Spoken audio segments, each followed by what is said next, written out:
Welcome to the CGarchitect Podcast. In today's episode, we have something truly special lined up. We're joined by two brilliant creative forces from CommonPoint, Artur Tamiola and Bartosz Domiczek.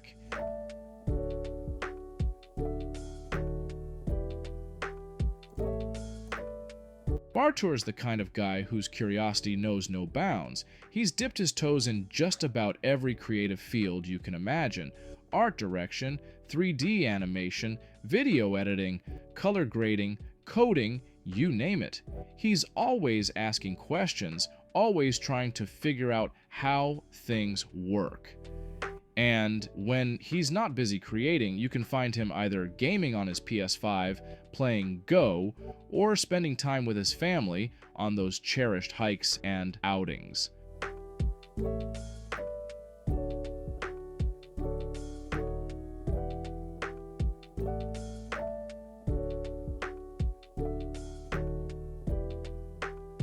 Joining Artur is Bartosz Domiczek, an architect who spent nearly a decade working solo before teaming up with Artur. The creative spark that came from their partnership was a game changer for Bartosz, pushing him to embrace a whole new collaborative process. He's passionate about traveling, whether it's long, adventurous trips or the kind that you just dream about while planning your next destination.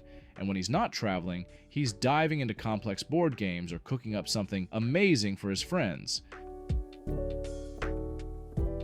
Together, Artur and Bartosz are the creative minds behind CommonPoint, and today they're here to share their journey, their inspirations, and their insights on working together in the world of Archviz.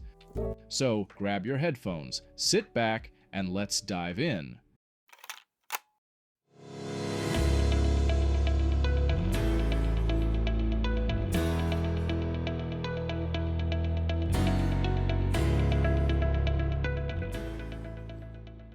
All right, guys.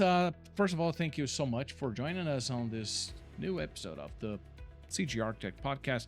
And as usual, I'd like to start by asking you guys to introduce yourselves. So, who starts?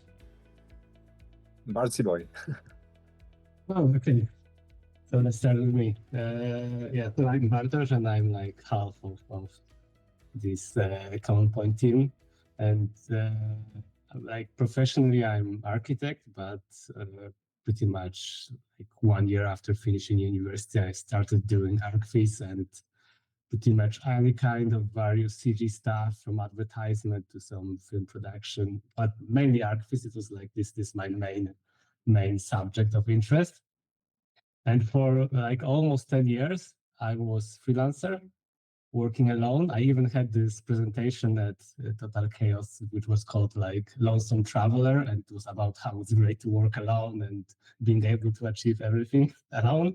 And soon after having this presentation, I decided maybe it's not the best way in life. After convincing everyone in the audience that this was a very nice path to follow, you decided not to follow it yourself. Okay. Yeah, you can always change your mind. So after that, like soon after that, I teamed up with Artur, which is like the story of own, COVID year and everything changing.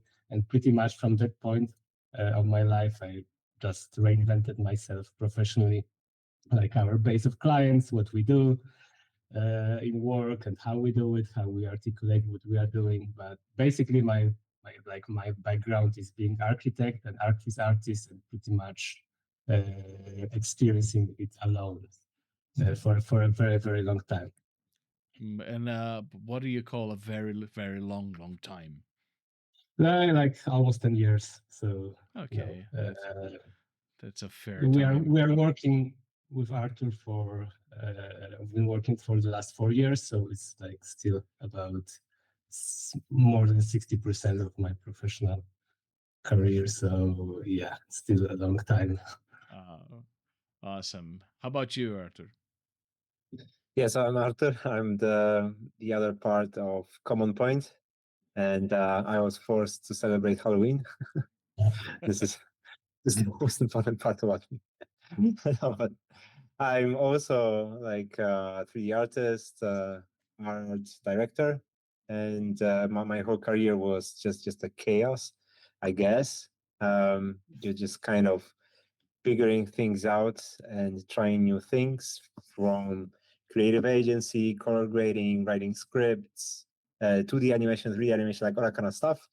And this kind of led me, I don't know, to reach out to Bart and pick his mind, because I was interested in one particular thing that I thought that he had, but he had much more. So this is why we started to work together. And yeah, as Bart mentioned, that was 4 years ago. And right now we are working commercially together, and we are doing the CommonPoint baby together. So that's pretty much what's happening here. And do you have an architectural background as well?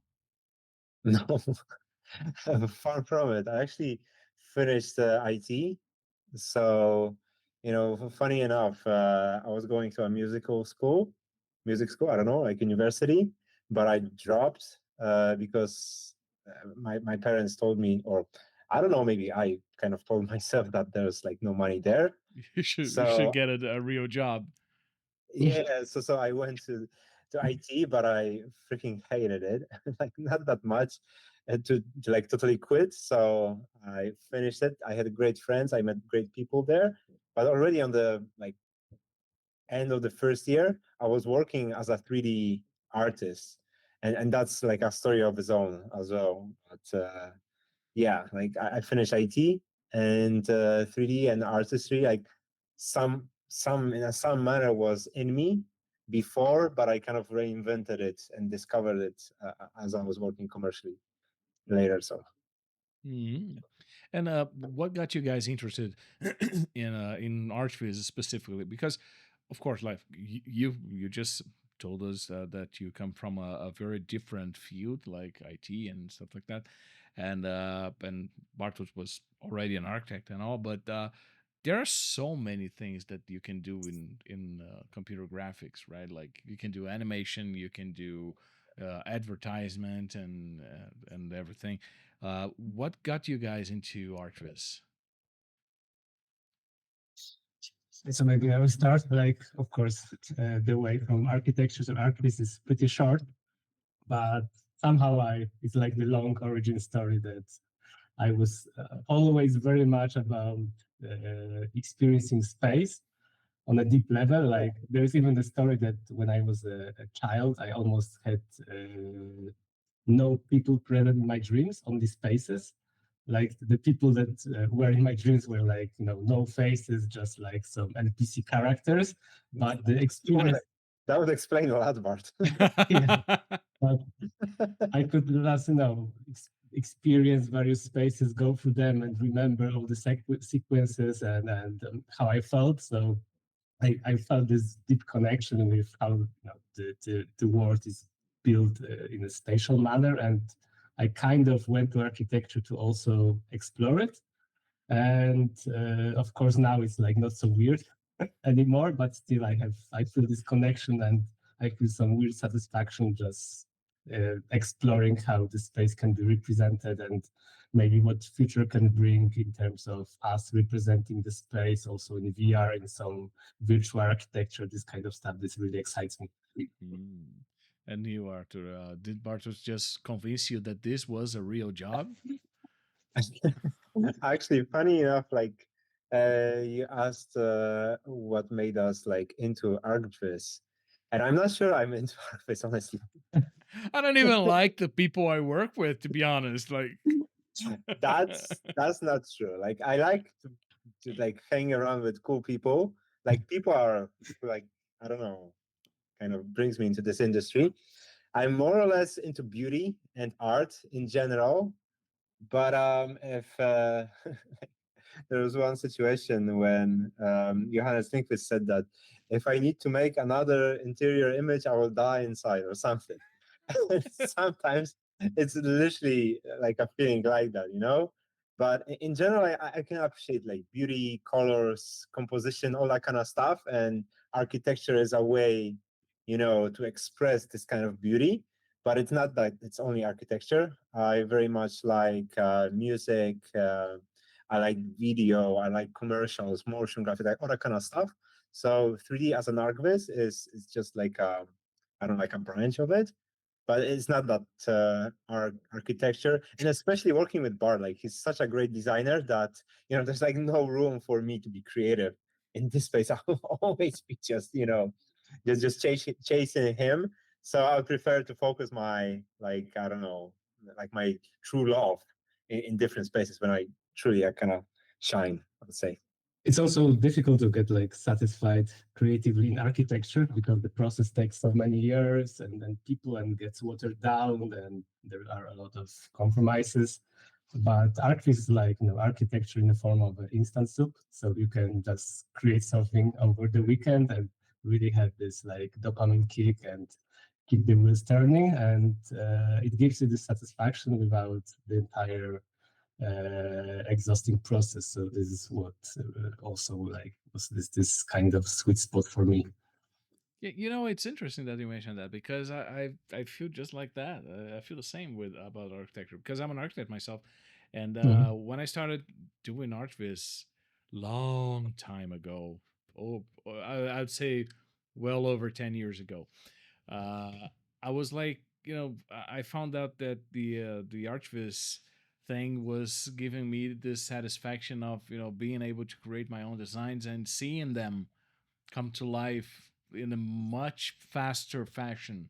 Like in 1 week, I could design everything and be satisfied with the result without having to wait for the construction and buying materials and all that stuff that takes usually like well it depends on what kind of architecture you do, but like it takes from 3 months to over a year sometimes. And the Archviz was a way for me to to channel my creativity because let's face it, like building things is not easy. Like not everyone gets to build things as a professional.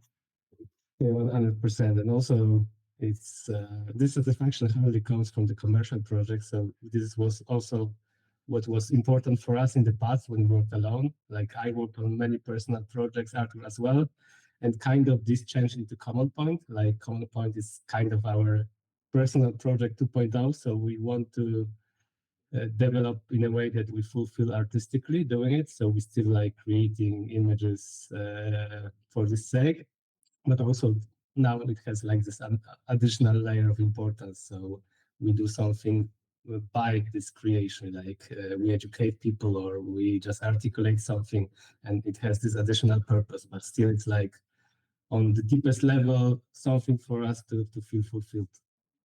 And do you guys think that there's no room for creativity doing actual jobs, only the personal jobs? I mean, there is, of course, but it depends. Like, sometimes when you expect too much creativity, it will just disappoint you. And sometimes you just need to accept with this sandwich factory worker mindset to finish your job. And let's hope, you can develop career in a direction that it really give you this creative satisfaction. But sometimes it's just more healthy to sort of divide these elements so it isn't so frustrating that your commercial work isn't like also so fulfilling as you would like to. At least for me, it's like somehow better to treat them separately.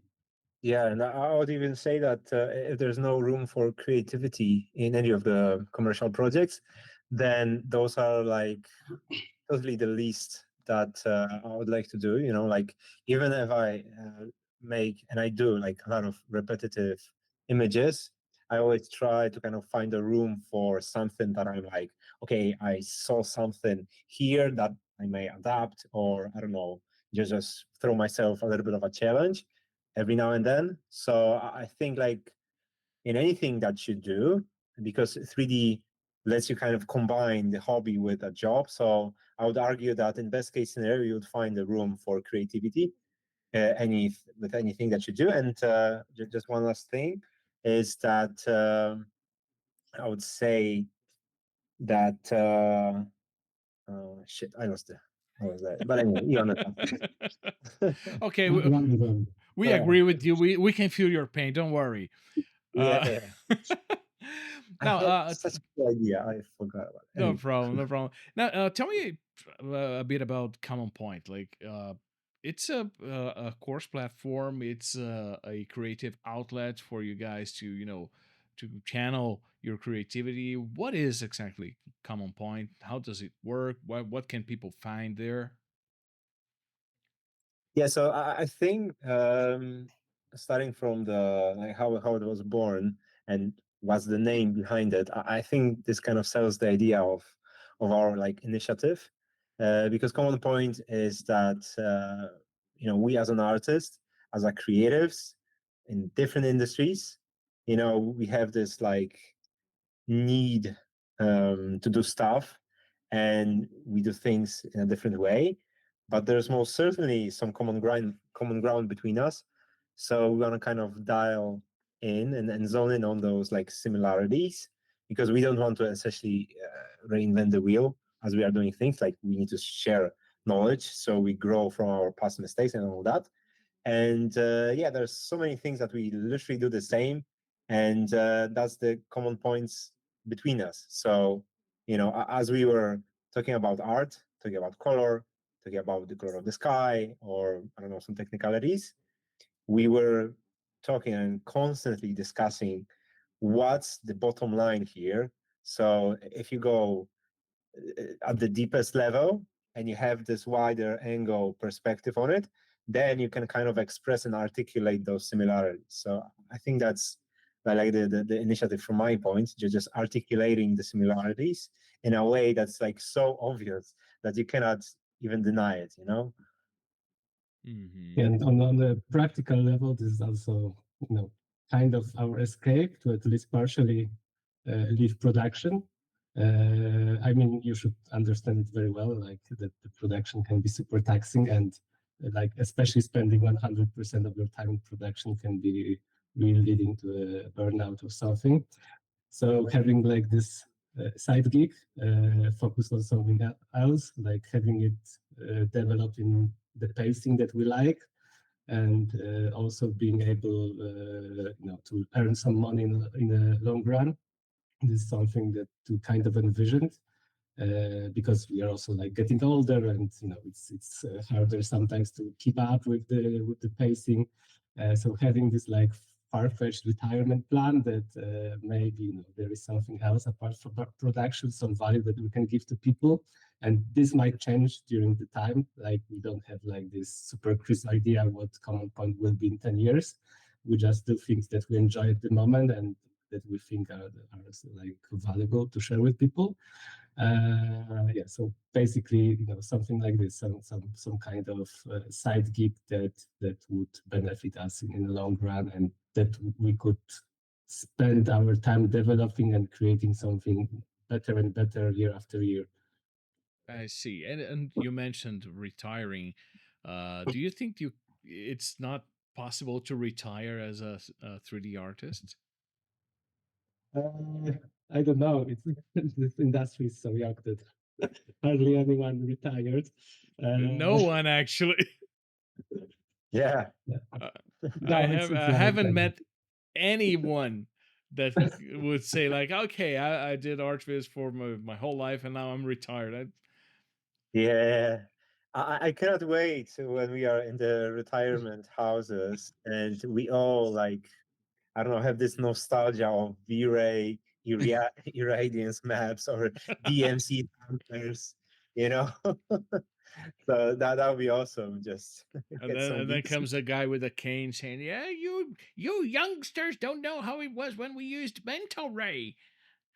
Yeah, Brazil and all that kind of stuff. Brazil, yeah, Brazil render. Speaking of country names, you guys are based in Poland, right? We, Yeah. we had a chance yeah. to meet at the World Visualization Festival, and one question that I always ask the people I interview here is like, uh, are your clients from the same country as you, or is your body of work mostly things done for clients abroad, like in the States or in other places in Europe? Right now, after we teamed up and after COVID, I think our client base is like almost exclusively US based, but that's like very kind of accidental and very special circumstances. Before that, I think we had like pretty diverse client base. At least for me, for a freelancer, I had like maybe not that much from Poland. I think 10% max, but I think like Central Europe, Germany, and mostly Germany, I think was my client base back then, and some like separate European countries. I don't know, Artur. Artur actually worked in agency more, but he had also some freelance gigs. So I think you worked more for Polish developers. Yeah, I was working and not necessarily in Archviz. So I was doing like some, side hustle with 3D, some smaller stuff. But at the same time, I was fully employed in a creative agency. So we did like commercials, animations, like explainer videos, all that kind of stuff. And that was 70% Polish market and some of them for abroad. But nothing. Before it was just a mix, and right now it's just solely US based. Because from one coincidence, we actually, as we started working together, Bart kind of wanted to work together, but me just being like super dumb, I didn't believe it because it's Bart, how one can be blessed to work together. So I was like, nah, like don't even joke. And then we did one project, and suddenly there's one guy from LA. Like when we go live, when the company go live, we will like mention it all. But suddenly it clicked between three of us. So that was very powerful and very unexpected. Just to have like one project and very hectic one that kind of tied us together in like almost like a fate way, it was just like a matter of great time, great opportunity, and we worked together ever since. Awesome. Awesome. And do you guys like actively approach clients in the US? And I'm using US as an example because it's a farthest country. Like I wouldn't say a lot. Do you guys approach clients in Germany or whatever because it's so like it's in the vicinity, right? So it's kind of easy even for time zones and stuff. But in the US, like sometimes you have like a 10-hour difference. If you take it from like clients from LA or the West Coast. So how do you guys approach those clients? How do you do that? So fortunately, no, we don't need to approach like individual clients on our own. This is like mainly for project manager or for the guy that Artur just mentioned, and like they are based locally, so and they like have great skills and connections. So this is like natural environment for them. So we can really focus on strategizing production and really producing stuff. And in the long run, I think it's like saving us a lot of time and effort and problems doing it. Yeah. So of course we are also like having this like almost daily meetings in the evening. So it's kind of a shift, but I think like also it helps us because when you work with someone in your own time zone, it's like connecting all the time during the day. I know because we are doing it with Artur, and he's like, it's like not really that important, but again and again, it's like you're kind of burning some of this time. And when you need to get like very efficient doing it once a day, like in the evening, one like for one person in the evening, for the other person in the morning, I think it can get a bit more efficient, and it's not something that would annoy me. Yeah, and as Bartosz said, we don't need, hopefully, to look for clients. But 4 years ago, as we were starting working together, we were more active on our personal channels on Instagram, and there was like a couple of inquiries back then. So, like personally, I'm not a great fan of just bashing your head through doors, even though it's very much a way, and many people are forced to do it. But just building your brand and in a way that people like good people and good projects kind of start to put on your own orbit, I think that's even more powerful than if you're not kind of, step into someone space. So, yeah. Great, great. It makes a lot of sense. I mean, of course, like different markets require different techniques or different approaches, but it's good to see that you guys don't actually need to worry about those approaches because it's coming to you naturally. I think it's the best of all worlds, really. Speaking of world, we asked people to send up questions. You guys already answered a couple of them. I have another one from Vadim Osipov, and he's asking here, good time of day. I would like to know if you use neural networks in your work and how often. And I understand that you guys use a lot of AI and that kind of stuff in your work. Can you elaborate on that? So of course we don't train our own neural networks. We just use AI, and our angle for using AI is to kind of use the most simple tools possible on the market that are pretty much well known to most of the people that got at least a little bit interested in AI, but find our own twist and angle how to combine them together, and also combine them with our own workflow, 3D workflow, to squeeze the best of both worlds. And we actually started just using it commercially because it worked. It saved us a lot of time.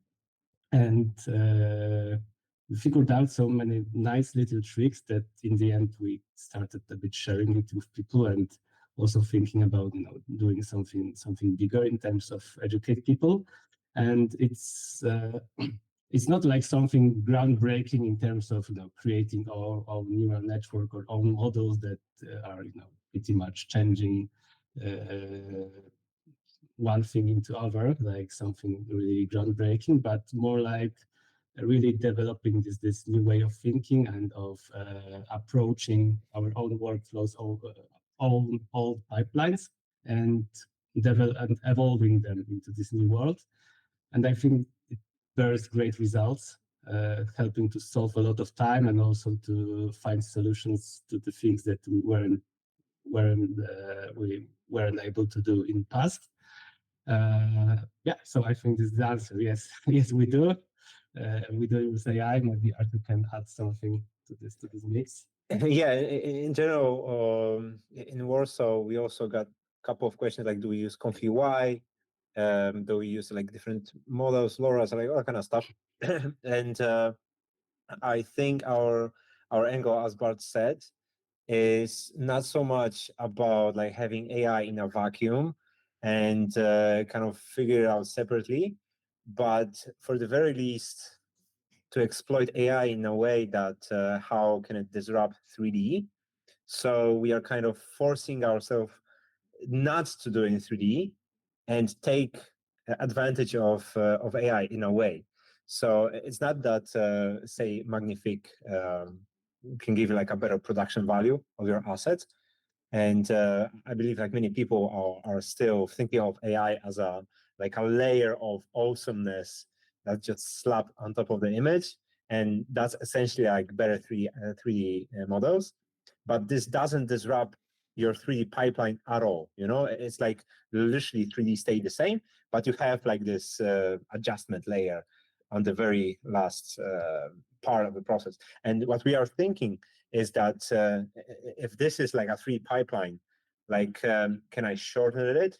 Can I start it a little bit later? Can I kind of chop it in half so AI kind of can interact with the 3D pipeline, and how it kind of disrupts our way of thinking? And this kind of bleeds into many interesting ideas that we want to share in the new masterclass. Like what's important in 3D, like can you use like half-baked measures to reach the goal, and like what truly matters as you are doing images, because essentially we have like JPEGs, X and Y, so people don't care that much how they are creative. created, and this opens doors to so many possibilities. So sorry for this long answer, but we use it, but not in a way that's like a face value, but how it kind of connects and how it kind of solves different issues and all that. I see. And one thing that I see people doing a lot, and maybe because the way of how the this AI thing has been sold to many people when they talk about Comp UI, Stable Diffusion, and stuff like that, people often feel like they need to build their own AI network at home or in their offices, studios, or whatever, and instead of using uh, you know, ready-made solutions like Magnific .ai.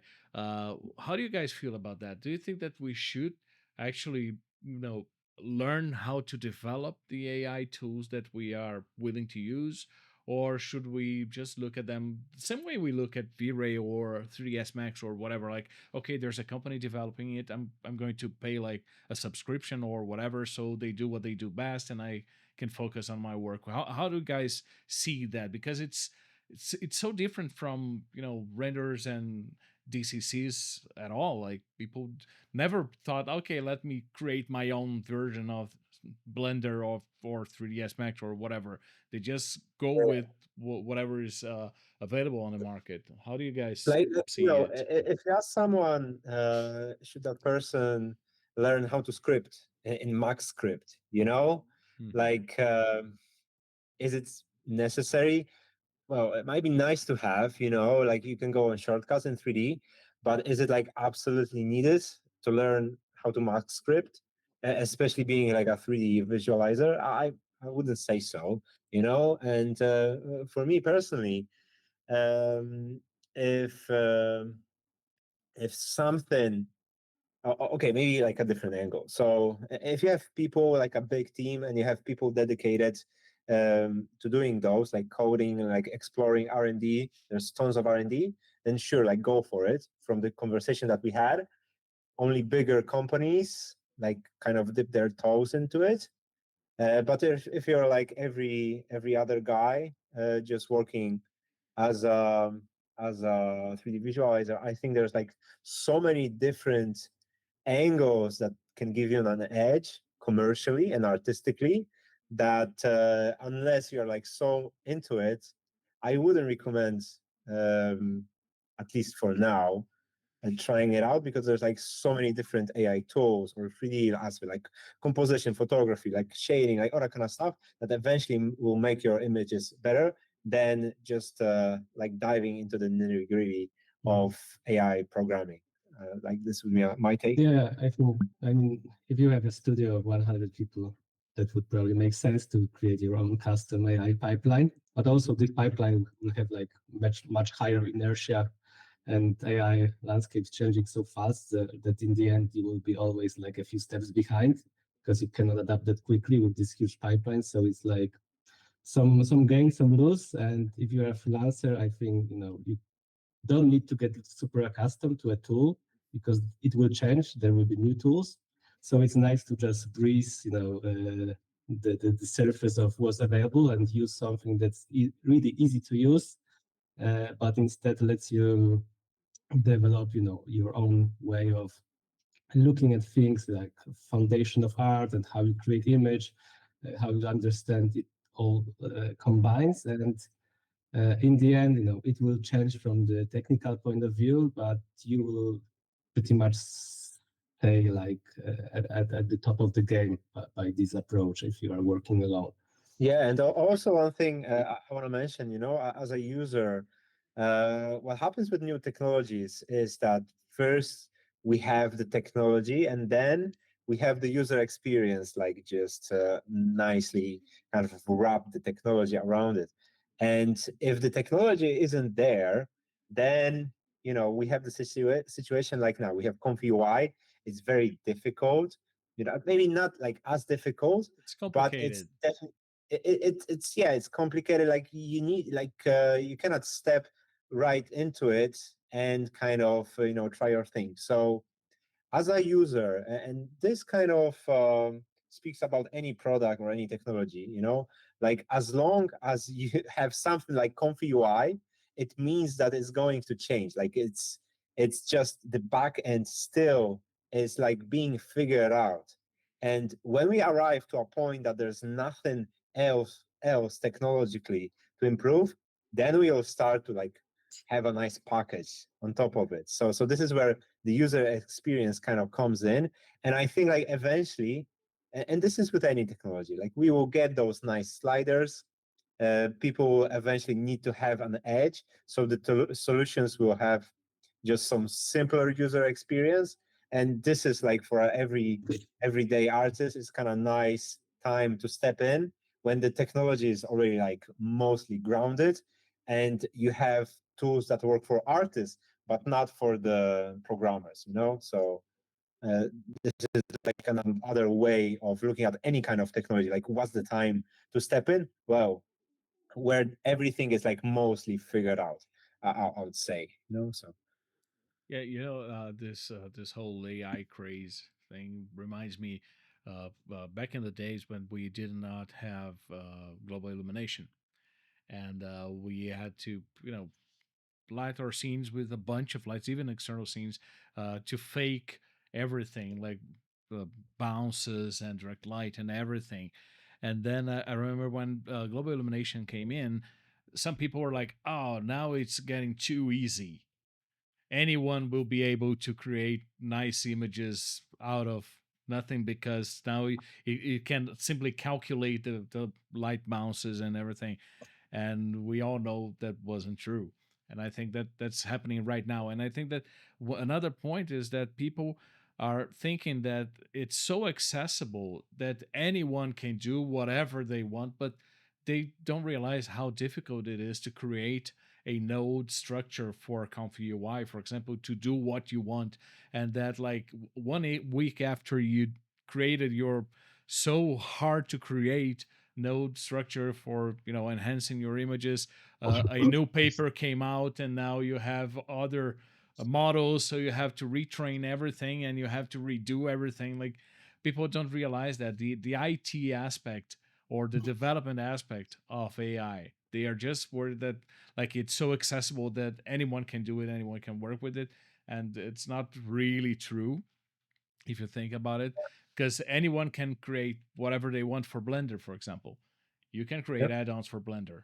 Nothing stops you from creating your own add-ons. And If that's your jam, like go for it. Like that's uh-huh. the bottom line. If you want to have an edge, there's certainly like less competition, so that's like a viable way to do it. But we are speaking about just a regular, like a senior or intermediate artist. So if that person should invest time, I would say like go to gym instead. Get a life. or just smell grass or something. Yeah, Instead I of, totally and agree. this is like without just downplaying like how great people are with Comfy UI, because they can do like fucking amazing stuff. Like sorry, we can swear. But You can beep, this is amazing stuff. Yeah. yeah, this is amazing stuff. But again, just circling back to the normal argument, like you have a normal everyday person who does images, and I feel like just judging through people work, like how they understand marketing, how they understand color, photography, storytelling, like there's so much. And I'm not even a person who understands everything about it all, and I still learn every day. And I'm no interest in learning the Comfy UI unless there's like something that takes less than a week just to get into it. So, yeah. We're probably not willing to change professions to learn like Comfy UI or whatever, just for the sake of learning it. Like, we just want to Yeah. use it and make our work better. If that makes us pay, that's the way I think, at least. That if I need to pay a subscription for like Magnific.ai or whatever to be able to use those tools, so be it. It's like paying for the annual subscription of 3ds Max or V-Ray or whatever, right? And it's just a tool. I think that's the thing. People get so impressed at what we can do with AI that they forget it's a tool, and there's Yep. someone developing it, and there's someone actually doing stuff so we can create whatever we see on the internet. And we should know better at this point, I think. Really. Yeah, and so some people are in an unfortunate position that they cannot afford Magnifique, and that's also like totally fair. Like this industry is not cheap, and it's not getting any cheaper anytime soon. So there's like we can go into the business of it. Like, does it make sense to pay? Is it like more? Does it make more sense to learn those stuff just to have like cheaper? Like that's Sure. a fair argument. But yeah, like we've been also working for the past 15 years just to get into this point, like constantly grinding. And right now, you're just fortunate enough just to be able to pay for it. And yeah, you just value time a little bit more, and people's effort, which is also like the time of it. So yeah, I think at this certain time, maybe it will change. Like, I'm happy to be convinced otherwise. Like, if there's someone doing comfy UI listening to it, it's just like boiling inside, then shoot me jump on a call. And There's someone like tell me to go to the gym. I'll show you the gym. Yeah, that's so good. Like happy, to connect and see like if there's something easier. Maybe I'm just like a big dum here. That's also fine. But you know what? I think the one fair point to be made is that people often complain about having to pay for something, right? I don't want to pay for a renderer. I don't want to pay for software. I don't want to pay. But they do want to be paid for images or for animations. And I can't see a difference in terms of you doing your job and you're getting paid for it. Like, we want to use the tools, we want to use the technology, but don't want to pay for it. But we want Yeah. to be paid for using the technology. It kind of doesn't make sense. And every time someone asks me about, do you think it's fair to pay for software? I'm always like, well, you can use Blender, you can use GIMP, you have free options. Oh, but I don't like those. There's a compromise. Like, I'm not saying those are bad tools. Not at all. Blender is amazing. It's like really, really cool. But again, like, if you don't want to use Blender and you want to use Maya or 3ds Max or C4D or whatever, it's your choice. And if you're, actively making that choice, you should, you have to pay for it. That's it. Like, Yeah. you don't want to use the free version. Okay, use the paid version, so pay for it. Just like Comfy UI. Like, oh, I don't use Comfy UI because it's too difficult to learn, and I'm not getting the same good results as I get with, let's say, Korea or Magnifique. Okay, so pay for the tools that give you the result you want. Yeah, I think it kind of boils down to having a different mindset of, like I can totally see that if someone is like in a rough position, then it's tricky. It's very rough. Like if you don't have like suddenly some unexpected things happen, and then you need to figure out your way. That's like a separate story. But let's assume that there's people who like get projects. They are busy, but they prefer to spend time instead of spend money. So that's like a different mindset you have. Like I prefer to spend money than to spend time, and that's kind of like the gist of it, the business mindset. That yeah, like if you have more time, you will earn more money because you are like valued more. And time's And money. yeah, it's like a circle in a way. Like the time, the money, and the energy that you spend, but the time and money I think are the most essential. And I think if you value time, then it's not such a big deal just to have some money spent here and there, because you like appreciate having more time. So I think that's like a big part of it from the conversation I had before. Apart from the situations when you like truly don't have the resources and all that. You can also argue over the details, like perhaps having like this credit-based system is not the perfect for beginners because it's kind of discourage you to experiment and to learn, because each mistakes like pretty much cost you money. So of course this might be like not the best solutions for people trying to learn it for the first time, but this is like the detail, and the big picture is like that, to get the results and to get paid, you need to have a cost. Yeah, and we have to face things like as they are. Like this is business. Yeah. So Yeah, absolutely. I see a lot of people trying to take things like they were not actual business, and I think that's the worst attitude you can have towards something. Like, okay, this is not business. I'm just a poor guy, so people should be sorry for me and help me. And okay, dude, this is business. We're all making a living out of it, so we need to do our best to make a living out of it. So if that means that we need to spend money to earn money, that's how things are, really. Like I use Yeah, tools here every day for doing stuff. For example, I do a lot of videos, so I actually bought a DaVinci license because I use it a lot, and there's a lot of tools in the pro version, the studio version, that interest me. And I was like, okay, my work will be better if I have access to those tools. So I yeah, paid for it, and that's how things go, really. yeah, yeah. And there's also like this like invincible gains when you start like paying, because it's not immediate. It's an Like as you investment. mentioned, like we like to have the feeling of what will happen immediately. Like when we pay, we want to have it immediately in our hands. But there's some things that you pay, and the gains are invincible for a while, and then like suddenly there's some potential kind of brought, from your investment or something.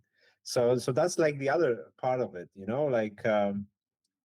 You can say that people don't pay for Magnifique, and yeah, as Bart mentioned, that there's many different angles from, like, if it discourages from testing, or like, is it a fair price, like all that kind of stuff.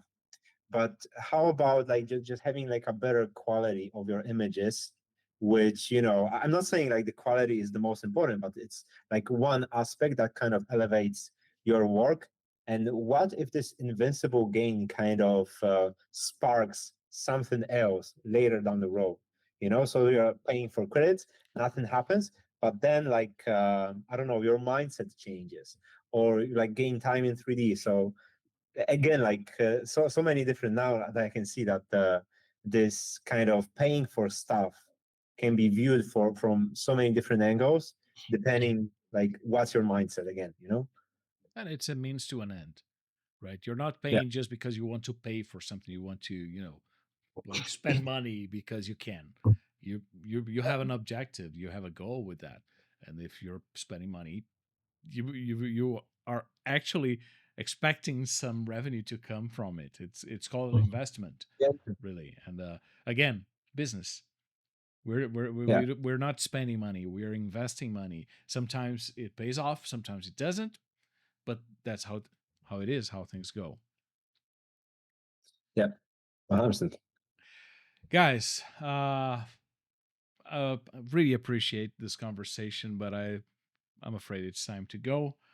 Uh, Thank you so Mm, much for taking the time for being here with us at this very nice episode of the podcast. And I'm pretty sure that if anyone has questions for you, you can reach out. Do you have an email, a contact email people can reach you guys?